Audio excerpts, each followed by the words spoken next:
So when you're running a VILT class, there are certainly some things to be keeping in mind. These are some of the six in talking to various partners and talking to professionals in the industry who are experienced in VILT. We've gathered as much data as we could, and these are really the six kind of key takeaways at a high level coming out of this, some VILT best practices. And I think it's important that you treat in approaching VILT, it is its own unique training method. That's really one of the key takeaways that we found. And VILT is not just taking a in-person classroom and doing that remotely. I think you need to treat it as its own unique training method. In other words, there are, just similar to the fact that you would not want to just take a classroom course and take all the exercises for that, let's say a 4-hour classroom course, and turn that into an online course. I think a lot of instructional designers and learning professionals understand that that is not a good method. In other words, what's going to work in an in-person classroom course is not necessarily going to work in a asynchronous online course environment. I think a similar thing should be said for an in-person course and VILT.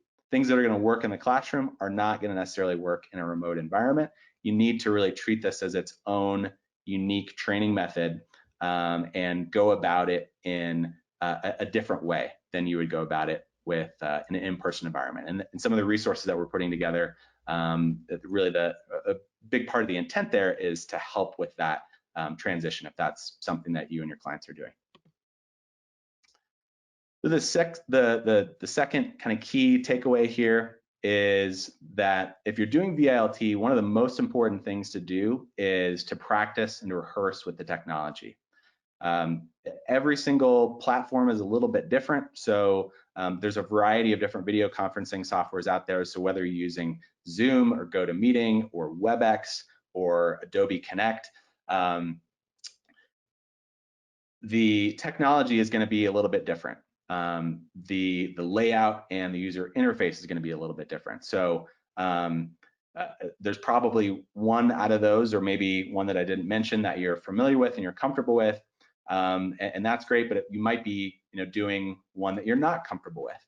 And I would even encourage you, even if you are comfortable with Zoom, it's pretty different when you're having a Zoom team conversation in a video chat versus running a Zoom classroom, right? There's just certain elements that you need to practice for. So I think one key tip, so whether this is you doing this or whether you are kind of coaching and guiding someone to run VILT, one really critical thing is before the class to go through and do a practice rehearsal. And ideally, that would mean having a couple other folks attending, on the learning team, or someone that you've worked with or partnering with, attend as participants and rehearse with that technology. Make sure that things are working in the way that you anticipated and that you're comfortable with everything, and you're able to go through things fluidly. The third kind of high-level best practice here is clarity is key, and be sure to default to things that are simple. So two kind of related points here. One is that, especially in a VILT environment, and I think if we look at these tips, they can kind of also be applied, I think, for most of these for an in-classroom as best practices, right? It's important to be clear as a facilitator if you're doing in-person training. I think it's all the more important if you're in a VILT environment, and really scripting out those instructions, making sure that instructions are clear for the different types of exercises.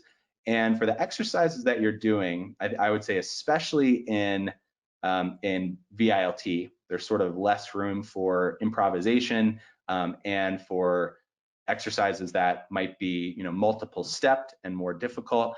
I would certainly default to simple. And in the blended VILT agendas that we're putting together, that's certainly something that we're mindful of is there might be a classroom exercise where there are multiple steps, and there's a variety of things to kind of communicate as to what the participants need to do.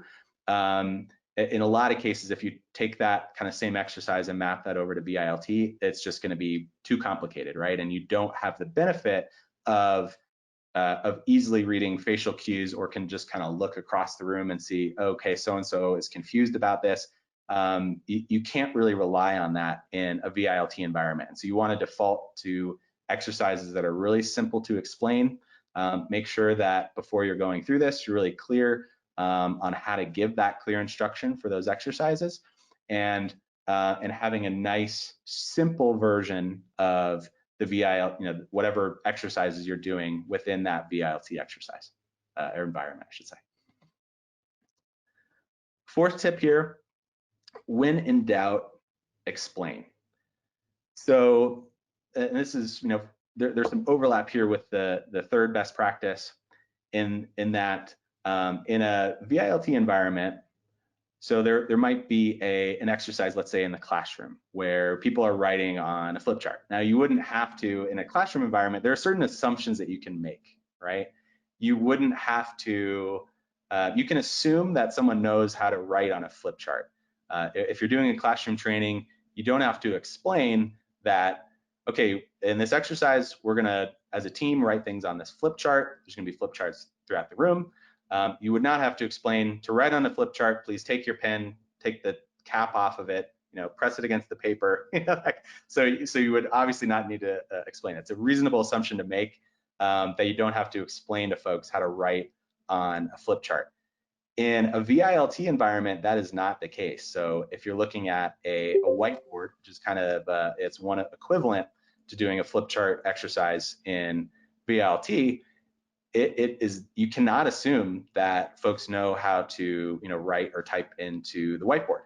And so I would say, as a general best practice, when in doubt, if you're not sure if someone's going to know how to do something, explain that exercise. And as you're going through that explanation, ideally provide some visual cues as to how they're going to go about that.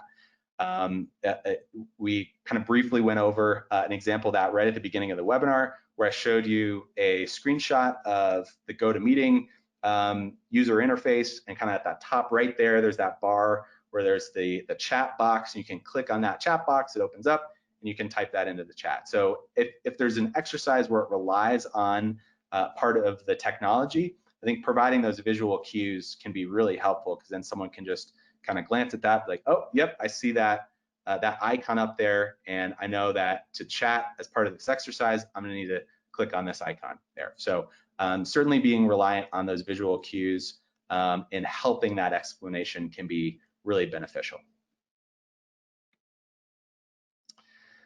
Fifth best practice, in VILT, interactivity is even more important. Of course, this is a best practice for if you're in person as well, and the Vital Learning materials are very purposely designed so that we are not just standing up there for 4 hours and lecturing people most of the time, right? It is a very purposefully designed, highly interactive course where people are getting up and moving around, doing various different types of activities and exercises.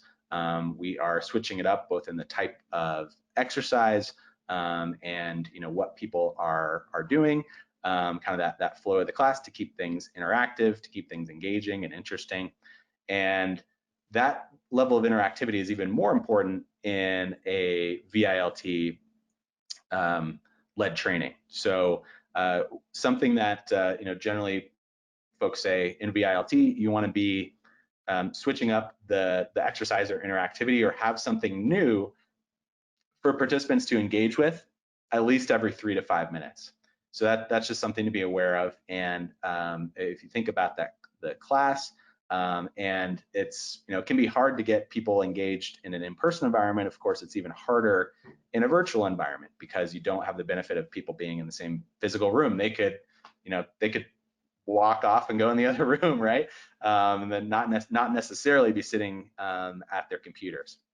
And so having a classroom environment where there's lots of interactivity, whether that is folks typing into the chat, whether that's them answering a poll, whether that's them going into a breakout room and doing skill practice, whether that's doing a team activity on the whiteboard, whatever that interactivity is, it's really important to be cognizant of that as you're going through VILT. And so looping back to some of the materials that we put together, that's something that is reflected in the blended learning agendas, VILT agendas, as well as some other tools that we're going to be sharing with you a little bit later down the road. The last thing here, VILT best practice, is that timing is different in VILT. And what I mean by that is that an exercise that takes, let's say, 20 minutes in an in-person classroom environment, in a virtual environment, you need to account for extra time. And really some of the main reasons for that is because you might have to explain some of this exercise that's, that's pretty apparent and self-explanatory, and you might not really need to explain in an in-person environment. So that kind of goes back to that point number 4. When in doubt, explain, provide visual cues. So you need to account for that in terms of time. That's going to take you some extra time to tell people how the breakout rooms work, to tell them how to use the whiteboard functionality. So you need to account for that extra time as you're going through this and going through the class. So that's certainly something you want to account for in the agenda, and things are just going to take longer, and there might be some tech issues, sort of it's not listed in here as a best practice, but just sort of a side note.